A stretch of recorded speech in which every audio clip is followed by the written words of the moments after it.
إن الحمد لله نحمده ونستعينه ونستغفره ونعوذ بالله من شرور أنفسنا ومن سيئات أعمالنا من يهده الله فلا مضل له ومن يضلله فلا هادي له وأشهد أن لا إله إلا الله وحده لا شريك له وأشهد أن محمدا عبده ورسوله أما بعد فأعوذ بالله من الشيطان الرجيم بسم الله الرحمن الرحيم ربنا وابعث فيهم رسولا منهم يتلو عليهم آياتك ويزكيهم ويعلمهم الكتاب والحكمة إنك أنت العزيز الحكيم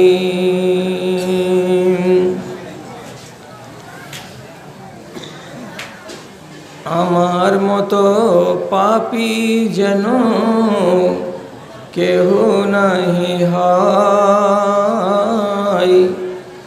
জানি না জীবনে আমার জয় হলো না ক্ষয় গো জয় হলো না ক্ষয় পাপ আমাকে গ্রাস করিবে আমি হব নরকবাসী তবে কেন সুপথ ছেড়ে কুপথ ভালোবাসি আমি কুপথ ভালোবাসি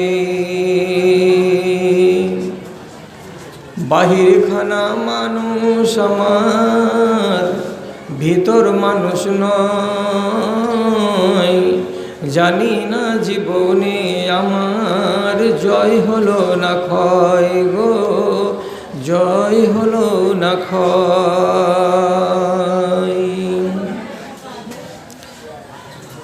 নমাজ রোজার কথাই আমার মনটা নাহি বসে গান বাজনার কথা শুনলে দারুণ ভাবে রসে তাতে দারুণ ভাবে রসে কবরের হিসাব বলে মনে নেই কো ভয় জানি না জীবনে আমার জয় হলো না ক্ষয় গো জয় হলো না ক্ষয় শ্রদ্ধেয় সভাপতি সাহেব সমবেত এলাকার বিভিন্ন প্রান্ত থেকে ইমানি দরদ মাদ্রাসার মোহাব্বত সাথে নিয়ে আগত জ্ঞান পিপাসু আমার প্রাণের ভাই ও বন্ধুরা এবং মজলিসের এক পার্শ্বে শান্তশিষ্টভাবে বসে থাকা অবলা সরলা স্নেহের মা এবং বোনেরা আল্লাহর হাজার শুকরিয়া আদায় করি যে বছরান্তে আপনারা এখানে এসেছেন এই মাদ্রাসার দরদ নিয়ে শ্রোতা হিসাবে এবং আমি এসেছি আপনাদের সামনে টুটা ফুটা ভাষায় কিছু কথা বলবো বলে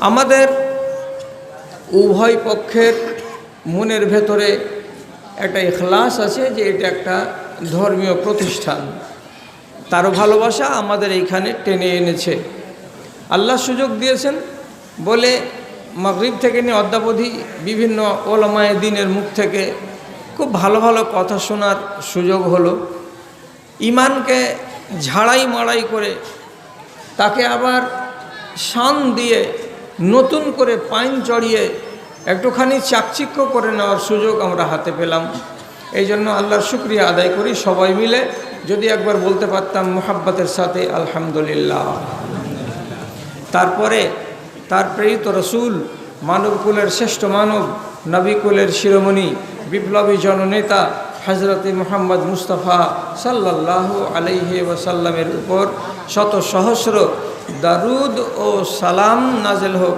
আল্লাহুম্মা সাল্লি আলাই, আল্লাহুম্মা বারিক আলাই। বিরাদারান ইসলাম, আপনাদের সামনে এইমাত্র একটি কোরআনের আয়াত পড়লাম।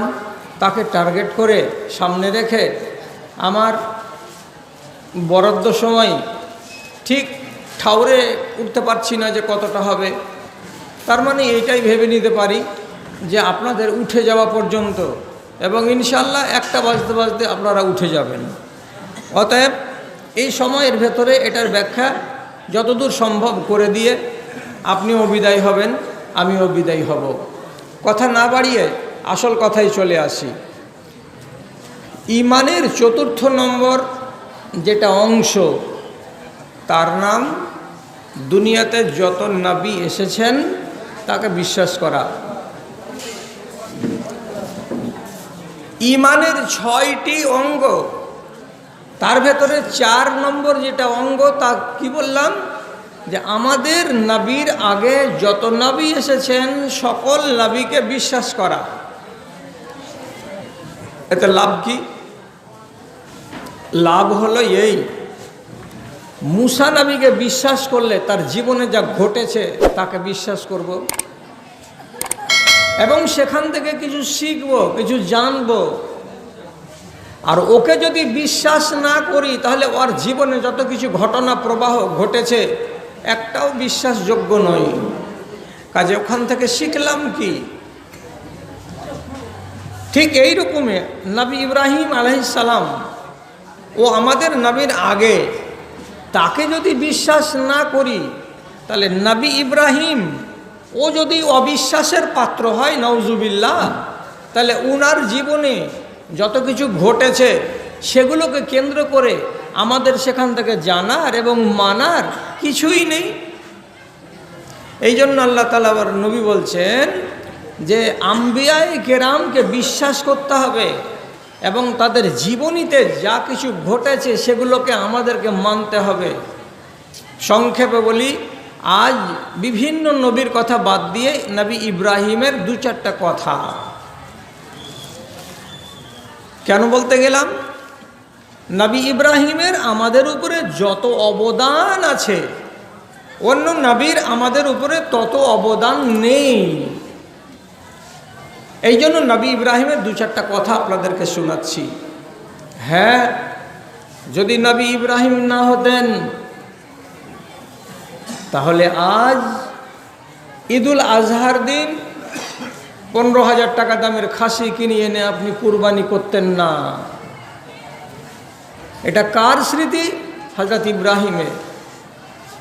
আজ 3 লক্ষ টাকা খরচ করে কাবার মাঠে গিয়ে, কাবার প্রাঙ্গণে গিয়ে সাফা আর মারওয়া 7 বার দৌড় লাগাতেন না। এটা কার স্মৃতি?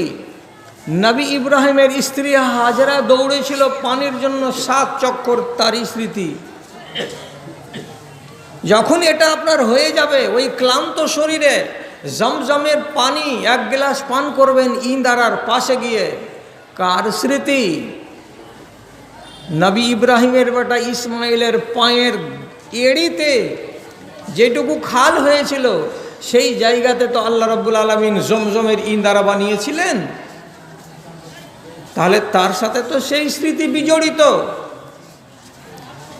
আপনি যে পাথর মারতে যান 3 দিন, 3টা বুথকে ভাগ করে করে, তো 7টা করে যে কাঁকর মারি আমরা হজ করতে গিয়ে, কার স্মৃতি? নবী ইব্রাহিমের। তাহলে ইব্রাহিম নবীকে যদি আপনি না বিশ্বাস করেন, তো বাদবাকি তার জীবনের এই স্মৃতিগুলোকে আপনি কেন বিশ্বাস করবেন? আর যেখানে আমরা বিশ্বাস করে চলেছি, তাহলে নবী ইব্রাহিমের উপরে আমাদের পূর্ণ ঈমান থাকতে অসুবিধাটা কোথায়? জি হ্যাঁ, তিনি আমাদের আরও উপকার করে দিয়েছেন। কি করেছেন লক্ষ্য করুন। মরবার আগে তিনি কয়েকটা দোয়া করেছিলেন। আজ আপনাদের সামনে মাত্র 2টা দোয়া ওনার সামনে আনছি। 1 নম্বর দোয়া তিনি মরবার কালে দোয়া করছেন আল্লাহর সামনে, তো তার দোয়াগুলো কবুল হয়েছে আল্লাহর দরবারে, আর তার ফল আমরা পাচ্ছি। কি দোয়া করছেন? রব্বানা ওয়াবআস ফীহিম রাসূলাম মিনহুম ইয়াতলু আলাইহিম আয়াতুকা। হে আমার মালিক আল্লাহ, আমার মরে যাওয়ার পরে এই আওলাদগুলোর মধ্য থেকে তুমি এদেরকে নবী দান করো, যেই নবীটা এসে তোমার আয়াত পড়ে পড়ে শোনাবে, তাদের অন্তরের ময়লা দূর করবে, তাদের পরিষ্কার করবে, তাজকিয়া করবে, এবং তাদেরকে কোরআন মাজিদের তিলাওয়াত করে করে শোনাবে। তারা নিজেদের জীবনটাকে ধন্য মনে করবে, তারা কামিয়াব হবে। এদের মধ্য থেকে একটা নবী দেন। তো বেটা তো বেঁচেই আছে, নবী ইসমাইল। ইসমাইলের জন্য এটা আল্লাহ নবী দোয়া করছেন না। যখন কাবাতে রেখে গেলেন বিবিকে এবং ছেলেকে রেখে দেওয়ার পর তিনি দোয়া করছেন ইব্রাহিম নবীর নিজের নসলের নামে, যে এদের মধ্যে থেকে একটা নবী দিবেন। আর আরো দোয়া করেছেন। তাহলে নবী ইব্রাহিম দোয়া করলেন কতদিন আগে, আর নবী আমরা পেলাম কতদিন পরে? তাকান এদিকে। ইব্রাহিম নবীর পর থেকে ইসমাইলের পর থেকে বংশকে যখন এক এক এক করে গণনা করা যাবে, 31 নম্বর ব্যক্তিটা যিনি নিচে আসবেন তার নাম হবে আব্দুল্লাহ। তারই ঔরসে তার স্ত্রীর পেট থেকে আল্লাহ রাব্বুল আলামিন আমার নবীকে জন্ম দিলেন। তাহলে কতটি লোক গত হলো মাঝখানে? 31 জন লোক গত হওয়ার পরে আমার নবী মক্কা নগরীতে জন্মগ্রহণ করলেন। কতদিন গ্যাপ পড়ল? ইব্রাহিম আলাইহিস সালাতু ওয়াস সালাম থেকে আমাদের নবী জন্মগ্রহণ করা পর্যন্ত দুনিয়ার বয়স হলো 4500 বছর। তাহলে দোয়া হয়েছে 4500 বছর আগে, আর কবুল হচ্ছে আজ 4500 বছর পরে। কতটি দাদা গত হলো, বেটা গত হলো? 31টা। তো 31টা লোক যদি 100 বছর করে বাঁচে তো 3000 বছর হয়। 4500 বছর কি করে হয়? এটার হিসাব সোজা। কি করে? আল্লাহ রাব্বুল আলামিন আগেকার নবীদেরকে বয়স বেশি দিয়েছিলেন, আর এই বয়সগুলোকে ধীরে ধীরে কমাতে কমাতে নিচু দিকে নিয়ে চলে আসছেন। এমন পর্যন্ত কি আল্লাহ রাসূল বলে দিচ্ছেন, নবী ইব্রাহিম 120 বছর বয়সে, 180 বছর বয়সে নিজে কুলহাড়ি দিয়ে আর একখানা শুকনো কাঠ নিয়ে নিজের লিঙ্গের মাথাটাকে রেখে দিয়ে নিজেই খাতনা করে দিয়েছিলেন। অন্য কোনো লোককে ডেকে আনেন নাই। 180 বছর, 120 বছর বয়সে খাতনা হয়েছে, তারপরে তিনি 80 বছর আর বেঁচেছিলেন। তার মানে নবী ইব্রাহিম দুনিয়াতে 200 বছর বেঁচেছিলেন। তাহলে বয়সগুলো গড়ান। তার পরেরগুলো বাঁচলো 100 বছর, 150 বছর, তার পরেরগুলো বাঁচলো 130 বছর, তার পরেরগুলো বাঁচলো 125 বছর। এই করে 100 থেকে বেশি কমতে কমতে কমতে কমতে আব্দুল্লাহ পর্যন্ত এলো। 4500 বছর পূর্ণ হলো, আর 4500 বছরের মাথায় আল্লাহ রাব্বুল আলামিন নবী ইব্রাহিমের দোয়া কবুল করে আমার নবী বিশ্ব নবী জনাবে মুহাম্মদুর রাসূলুল্লাহ সাল্লাল্লাহু আলাইহি ওয়াসাল্লামকে দুনিয়াতে এনে দিলেন। এইবার তিনি আরেকটা দোয়া করেছিলেন। তার দোয়াতে লেখা ছিল কি, বলা ছিল কি? আল্লাহ কোরআনে বলছেন, ওয়াজনুবনি রব্বি জাআল হাযাল বালাদা আমিনা ওয়াজনুবনি ওয়া বানিয়া আন না'বুদাল আসনাম। এ আমার মালিক আল্লাহ, আমি তোমার কাছে দোয়া চাই, এই শহরটা অর্থাৎ মক্কা নগরীটা যেন নিরাপত্তার শহর থাকে, এখানে যেন লুটতরাজ না থাকে, এখানে যেন মারামারি না থাকে, এখানে যেন হানাহানি না থাকে, এখানে যেন শান্তি শান্তি ওয়ানাবিল শান্তি থাকে। এটা উপায় তুমি আল্লাহ করে দাও। আর একটা এই উপায় করে দাও, আমার বংশের লোকগুলো যেন জীবনে কোনো দিন এরা মাটির পুতুলের পূজা না করে, এরা যেন মাটির প্রতিমার সামনে মাথা নত না করে।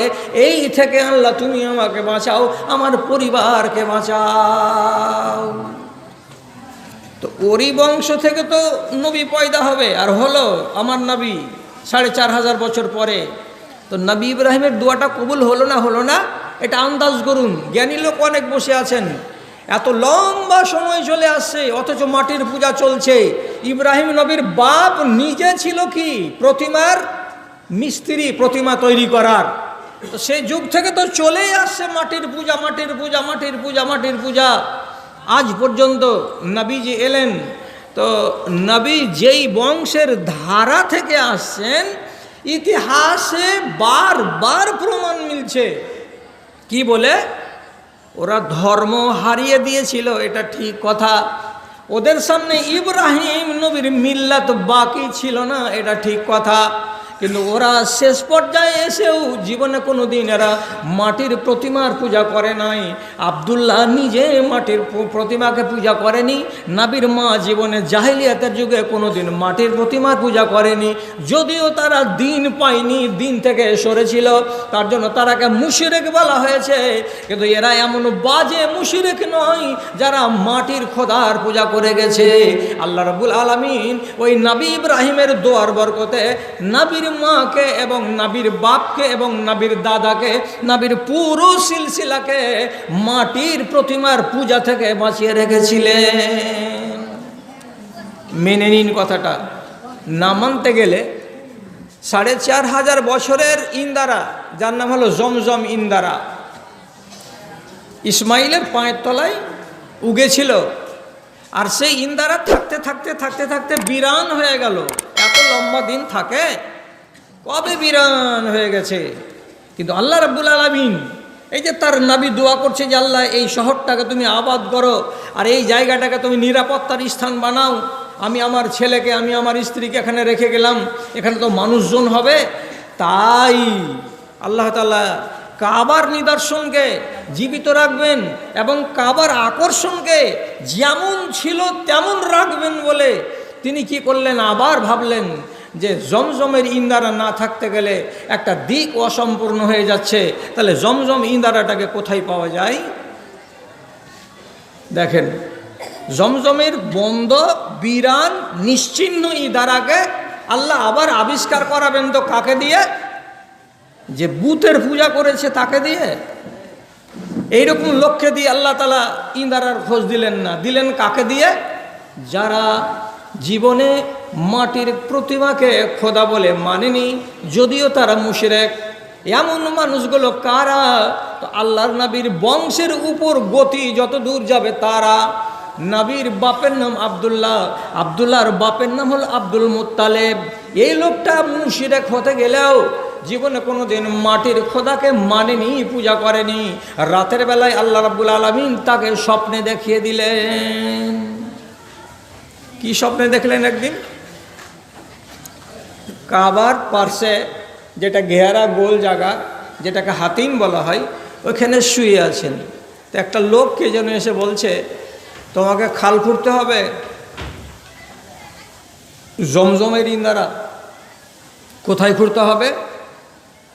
যেখানে কাক বসছে, যেখানে মাছি উঠছে ভ্যান ভ্যান করে, যেখানে পোকামাকড় উঠছে চলছে, এমন একটা জায়গায় যেখানে রক্ত পড়ে আছে, যেখানে মাংসের টুকরা পড়ে আছে, যেখানে হাড় পড়ে আছে, এমন একটা জায়গা দেখো, ওই জায়গাটাতে ইন্দারা পাওয়া যাবে, সেটাই তুমি খনন করো। আব্দুল মুত্তালেব সকালবেলায় উঠলেন, উঠার পরে চারিদিকে দেখতে লাগলেন। কোনো জায়গায় তো কাক বসে আছে, দেখতে পাওয়া যায় না। কোনো জায়গায় তো মাছি ভ্যান ভ্যান করে উঠছে, তাও দেখতে পাওয়া যায় না। কোনো জায়গায় যে রক্তের দাগ পড়ে আছে, তাও দেখতে পাওয়া যায় না। আমি কোনখানে এই ইন্দারাটাকে খনন করি? তো ইতিমধ্যে আল্লাহ রাব্বুল আলামিন কি করলেন? এক কসাই বকরি জবে করছিল, দুম্বা জবে করছিল, হাত ফসকে গিয়ে পা ফসকে গিয়ে দুম্বা ওর পায়ের তলা থেকে আধ কাটা অবস্থায় জান বাঁচাতে দৌড়াতে দৌড়াতে চলে আসছে। গরু যেমন ছুটে যায় জবা করতে করতে তো দৌড় লাগায়, তেমনি জানোয়ারটা কসাইয়ের হাত থেকে খানিক কাটা অবস্থাতে দৌড়াতে দৌড়াতে জান বাঁচাতে পালিয়ে আসছে। আর পিছনে পিছনে ওকে ধাওয়া করতে করতে করতে ও চলে আসছে। ধরা পড়লো কোন জায়গায়? এমন এক জায়গায় যেটা কাবার দিওয়াল থেকে খুব বেশি যদি হয়ে যাবে তো 25 থেকে 30 হাত দূরে এক জায়গাতে এসে খাসিটাকে আবার ধরে নিল, আর ওই জায়গাতেই ছুরি চালিয়ে ওকে জবে করে দিল। হাড় মাংস থেকে গেল, হাড় থেকে গেল, মাংস নিয়ে বাড়ি চলে গেল। আর ওই জায়গাতে মশা মাছি এগুলো সব উঠতে লাগলো। আর সেই জায়গাতে হাড়ের টুকরো খাওয়ার জন্য কাক নেমে এলো। আব্দুল মুত্তালেব দূরে থেকে বলছেন, আমাকে তো স্বপ্নে এই দেখানো হয়েছে, তাহলে এই জায়গাতে কোদাল চালাই। কোদাল চালাতে লাগলেন। কোদাল চালাতে চালাতে শেষ পর্যন্ত সেখান থেকে জমজমের ইন্দারা আবার আবিষ্কার হয়ে গেল। যেই জমজমের ইন্দারা কতদিন আগে আল্লাহ রাব্বুল আলামিন সেটাকে ওজুদ দিয়েছিলেন, 4500 বছর আগে আবার বিরান হয়ে যাওয়া ইন্দারাকে আল্লাহ রাব্বুল আলামিন নিদর্শন হিসাবে জন্ম দিলেন। কার হাত দিয়ে? তো নবীজির দাদা আব্দুল মুত্তালেবের হাত দিয়ে। আব্দুল মুত্তালেব যদি বুতের পূজারী হতো তাহলে পরে আল্লাহ তাআলা এই নেক কাজটা তার হাতের দ্বারাই করিয়ে নিতেন না। নবী জন্ম হলো, তো নবীকে কি জন্য ইব্রাহিম নবী দোয়া চেয়েছিলেন? হিকমত শিখাবে ওর জাতিকে, কিতাব শিখাবে ওর জাতিকে, ওর আগে কোরআন শিখাবে, এই জন্য সে পয়দা হবে। তো রসুল এসে হিকমত শিখাতে শুরু করলেন, কিতাব পড়াতে শুরু করলেন, ওদের ঈমানকে, ওদের অন্তরটাকে পরিষ্কার করতে শুরু করলেন। অন্তরের ভেতরে আকীদা গলত বসে আছে, ধ্যান ধারণা, সেগুলোকে মুছে টেনে বার করতে লাগলেন। কেন? যে ঈমান যেই বাসনে থাকবে সেই বাসনটা যেন গন্ধা না হয়। কেমন কেমন আকীদাকে পরিষ্কার করলেন। বেশি উদাহরণ দেওয়া যাবে না, কারণ যে টার্গেটে 1 ঘন্টা আছে। আমি বলি একটা, একদম সহি কথা বলছি, বাজে কথা নয়। কি? আগেকার লোকেরা নবী যেদিন নবী হচ্ছেন তার আগে পর্যন্ত যদি হজে আসতো তো হজ করতে এলো, হজটা শেষ করে দিয়ে যখন বাড়ি যাবে 2 মাইল দূরে এক জায়গাতে খাড়ো হয়ে যাবে, ওখান থেকে খবর পাঠাবে, বেটা আব্দুর রহমান আমি বাড়ি চলে আসছি, বাড়ির দরজা যেটা দিয়ে বেরিয়েছিলাম ওটা দিয়ে ঢুকবো না, ওটা দিয়ে তো কত বেরিয়েছি পাপ করেছি, কত ঢুকেছি পাপ করেছি, আর নেকি করে পাপ হয়ে বাড়ি আসবো, তো ওই ঘুরে ফিরে পাপ করা দরজা দিয়ে বাড়ি যাবো, এটা হবে না, নতুন একটা দরজা খুঁড়ো। বাড়ির পিছন সাইডে আর একটা নতুন করে দরজা খোঁড়া হতো, আর ওই দরজাটা খুঁড়ে দিয়ে সেই দরজা দিয়ে নতুন হাজি সাহেব প্রবেশ করত, আর হাজি সাহেব বের হতে গেলে ওই দরজা দিয়েই বের হতো। আগেকার দরজাটা বাদ, এটা দিয়ে আর আসা যাওয়া বন্ধ। এটা কিসের আকীদা? ওদের আকীদা এটাই যে এই দরজা দিয়ে চলেছি তো কত পাপ করেছি, আর এই দরজা দিয়ে আসছি যাচ্ছি এই জন্য যে আমি পবিত্র হয়ে এসেছি, এরপরে আমি আর পাপ করব না, তার জন্য বাড়ির পিছন সাইডে দরজা। এই আকীদাকে আল্লাহ নবী নষ্ট করার জন্য বললেন। কোরআনে আয়াত নাযিল হলো, লাইসাল বিররা আন তাতুল বুয়ুতা মিন যুহুরিহা। ও আমার নবী, আপনি এই লোকগুলোকে বলে দেন তোমার ঈমানের দরজা যেটা অন্তর, সেটাকে পরিষ্কার করে যদি দাও, সারা দুনিয়ার যত ঘর বাড়িতে দরজা আছে সবই পাক আছে। তোমার মাটির তৈরি করা দরজা কোনো দিন নাপাক হয় না। যতই গুনাহ করে তুমি যাও আর যতই তুমি নেকি করে যাও, সবই সমান। কাজে ডবল করে দরজা বানাতে হবে না। যেটাই একটাই দরজা বাড়িতে আছে সেই দরজা দিয়েই তোমাকে যাতায়াত করতে হবে। তোমার মনের ভেতরে যে কালি পড়ে আছে, তোমার আকীদা যে বিনষ্ট হয়ে আছে, এই আকীদাটাকে তোমাকে বদল করে নিতে হবে। বদল হয়ে গেল। আমাদের দেশে অনেক রেওয়াজ আছে, আমাদের দেশে অনেক রেওয়াজ ছিল, আল্লাহর দয়াতে সব আস্তে আস্তে আস্তে আস্তে উঠে গেছে।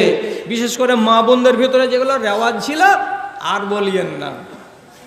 আমার মামু হাবিবুর রহমান জানে, আমাদের গ্রামে একটা কানা আছে, ওর নাম রাফিক।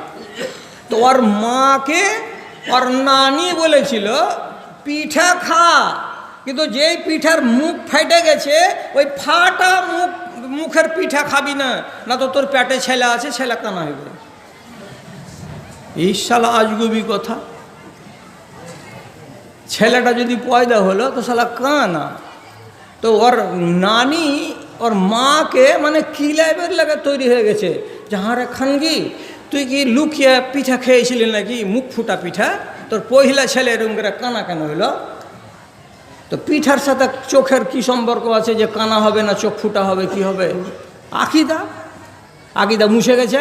এই বেটি ছেলেগুলোর মার আগে জিজ্ঞেস করবেন, ছেলে হওয়ার পরে 7 দিন যে ঘর থেকে বেরোয় না, তো পিসাব পায়খানার জন্য বের হতে গেলে আগেকার মেয়ে ছেলে পেলে বাইরে যেতে গেলে এখানা লোহা হাতুড়া, নাহি কুর্নি, নাহি দাও, নাহি কাচিয়া, নাহি খুরপি, নাহি পাসনি, এখানে হাতে করে কানটার দিকে যেত। এই লোহাখান হাতে কেন থাকে? ওরাই জানে ফতুয়াটা। এই লোহা হাতে করে যদি বাইরে যায় তো এই ছেলের মাকে চোরাচুন্নিতে ধরতে পারবে না, আর ছেলেটাকেও চোরাচুন্নিতে ধরতে পারবে না।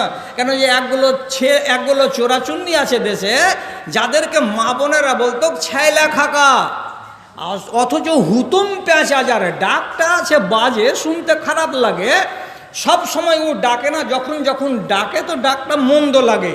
রাতের বেলায় ডাকে তো আওয়াজটা কেমন, হুপ, শুনেননি আওয়াজটা? হুপ হুপ ছাড়া আওয়াজ নেই। আর এ হুতুম পেঁচা ধরে নিবে, এই কাচিয়াটা হাতে করে যাও তো তোকে ধরবে না, তোর বাচ্চাকে ধরবে না।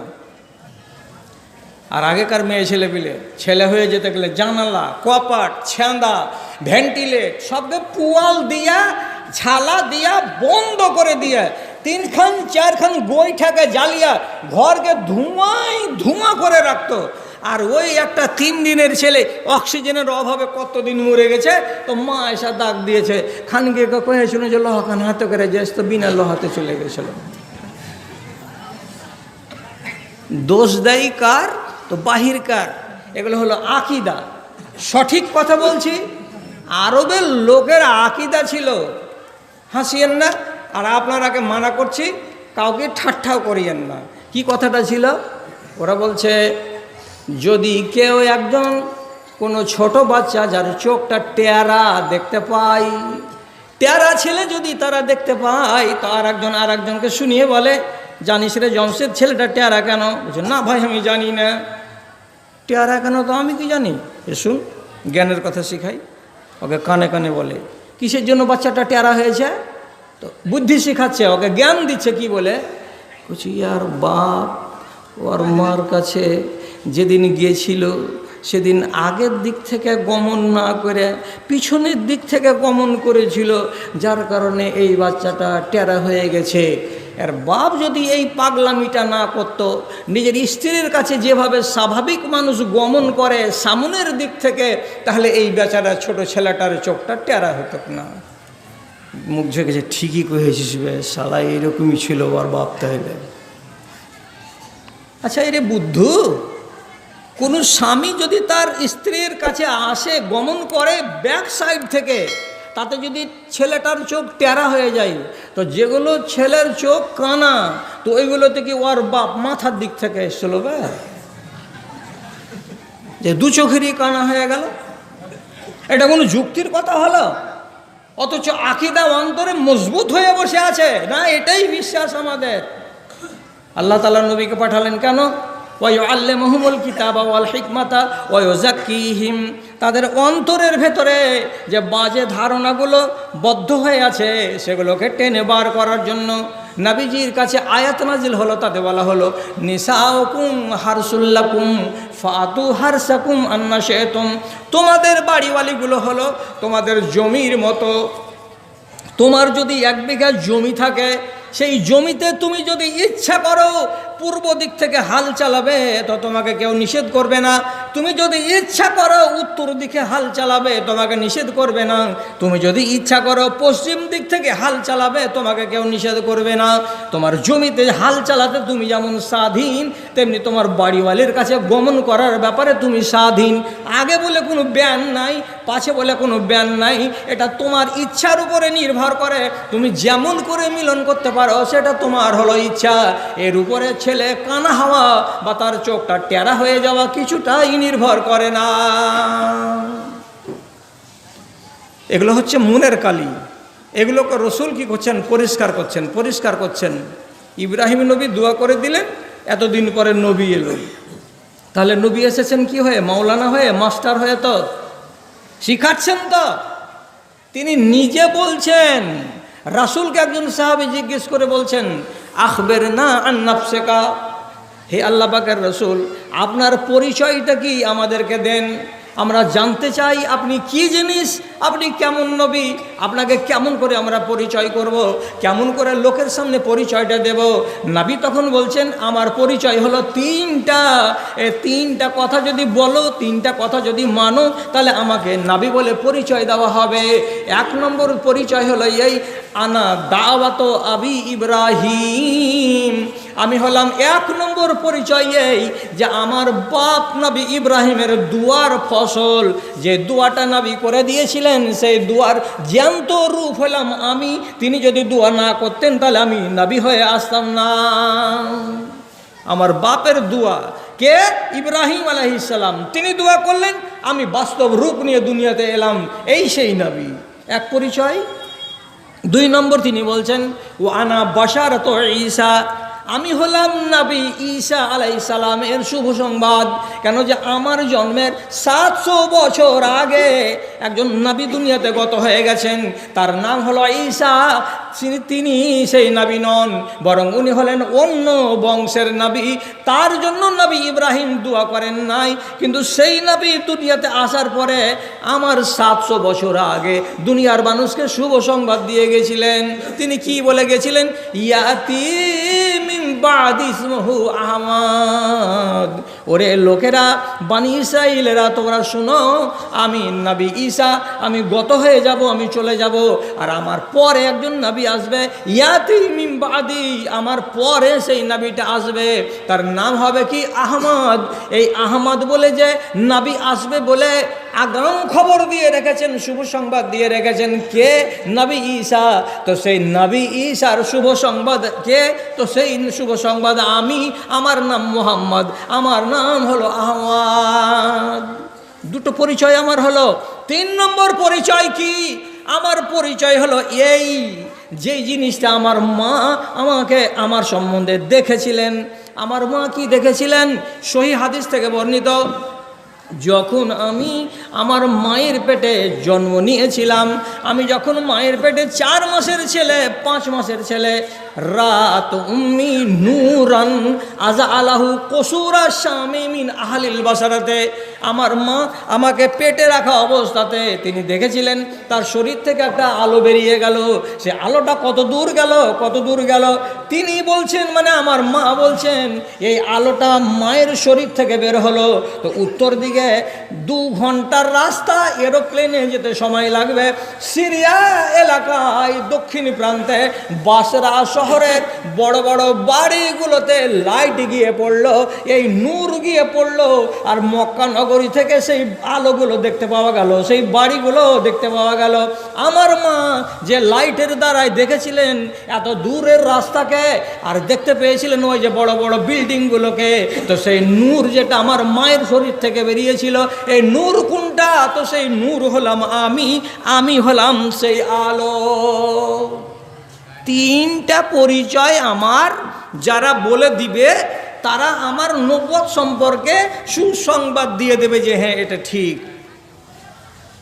বন্ধুরা, তাহলে আল্লাহ রসুলের মা এতগুলো জিনিস দেখেছেন, আর তিনি যখন আবির্ভূত হলেন বাস্তবে নূর হিসাবে পৌঁছে গেলেন কোথায়? তো সিরিয়া পর্যন্ত। আর আসলে যদি তাকে বুঝতে চান যে বিল্ডিংগুলো সাহাবায়ে কেরাম কী করে দেখলেন, তো নবীর ইন্তেকালের মাত্র 1.5 বছর পরেই সিরিয়ার এলাকা আর বাসরার এলাকা ফতে হয়ে গেল, মুসলমানদের দখলে চলে গেল, মুসলমানদের আন্ডারে চলে এলো। এটাই নবীজির স্বপ্ন, এটাকে আল্লাহ পাকের রসুল এতদিন আগে তিনি দেখেছিলেন, তো সে কথাটাই ইশারা দিয়েই বলেছেন। ভাই আমার, তাহলে রসুল কি বলছেন? নিজের পরিচয় তিনটা হলো দিয়ে অন্য হাদিসে বলছেন, একদিন একজন লোক এসে বলছেন, ইয়া রাসূলুল্লাহ, এই যে বাছা বাছা মুশরিকগুলো আমাদেরকে জ্বালা যন্ত্রণা করে, তো এদের বংশের উপরে বদদুয়া করে দেন, এরা যেন সাবার হয়ে যায়, এরা যেন সমূলে বিনাশ হয়ে যায়। তখন রসুল বলছেন, ইন্নী লাম উবআস লাআনান, আমাকে আল্লাহ তাআলা লানত করার জন্য পাঠাননি, আমি কাউরে উপরে বদদুয়া করে দেব এই রকম কাজের জন্য আল্লাহ আমাকে পাঠাননি। তবে ক্ষেত্র বিশেষে যারা বেশি বেশি বাড়াবাড়ি করে, যারা বেশি বেশি করে দুশ্মনী করে, তাদের আমি বদদুয়া করেছি। কিন্তু সাধারণভাবে যারা বেদিন, যারা ঈমান আনে না, তাদের উপরে বদদুয়া করা আমার কাজ নয়, তাদের উপরে লানত করা আমার কাজ নয়।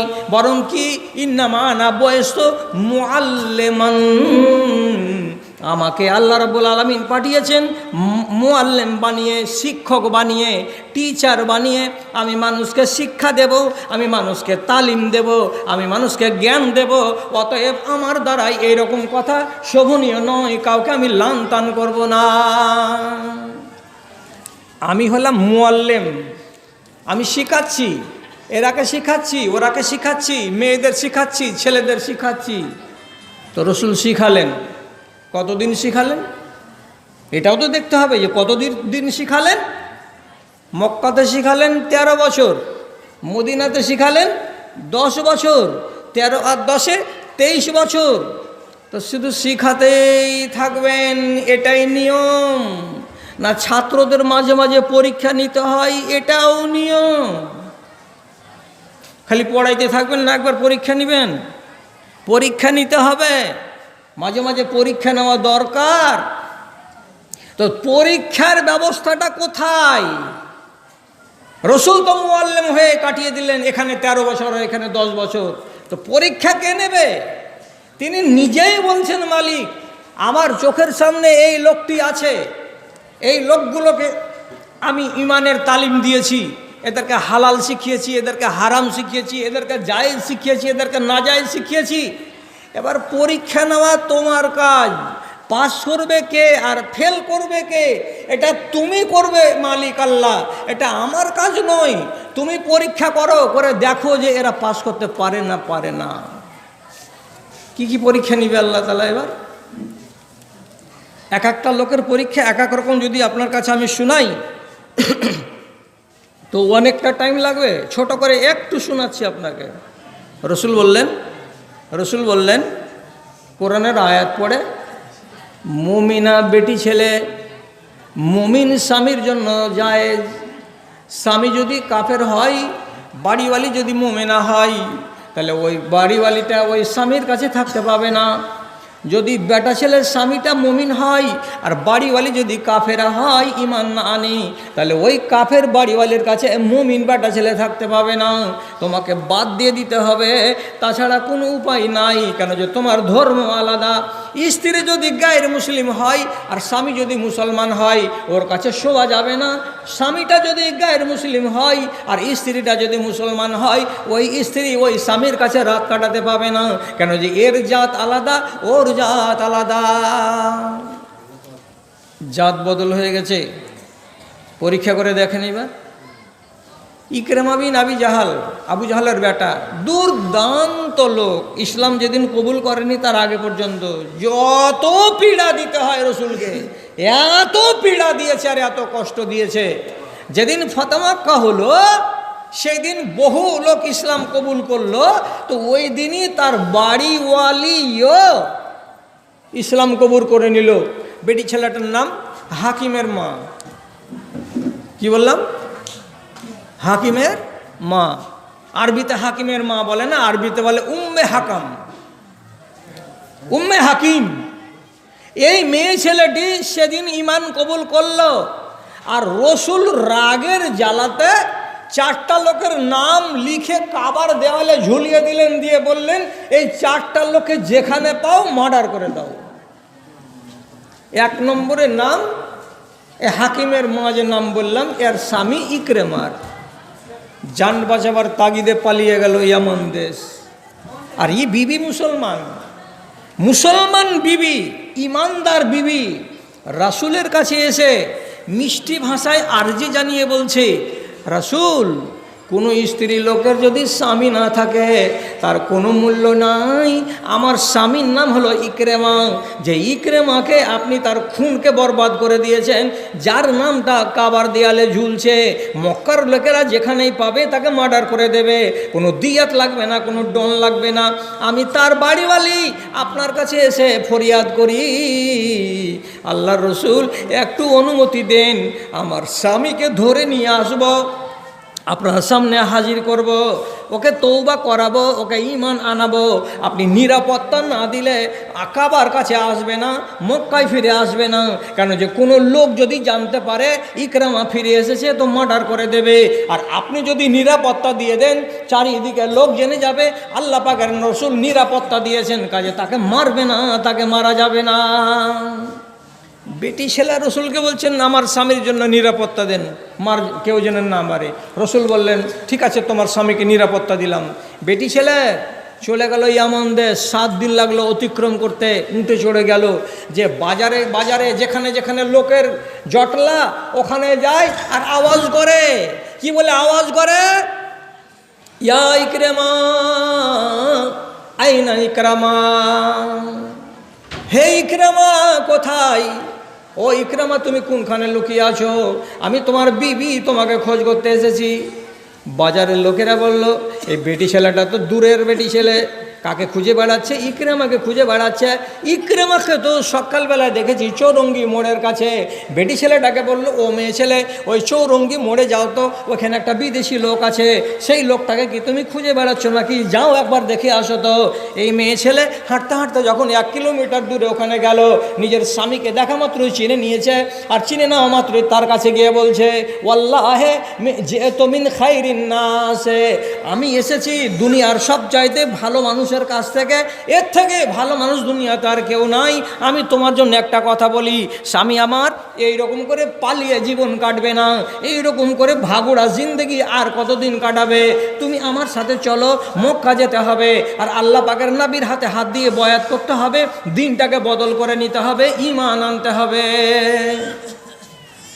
স্বামী বলছে জানিস, যদি মক্কার লোক শুধু দেখে নেই তো গুঁড়া করে দিবে, আমার নামে দেওয়ালে নোটিশ ঝুলছে, যেখানে পাও মার্ডার করে দাও, আর তুই আমাকে মক্কা নিয়ে যাবে।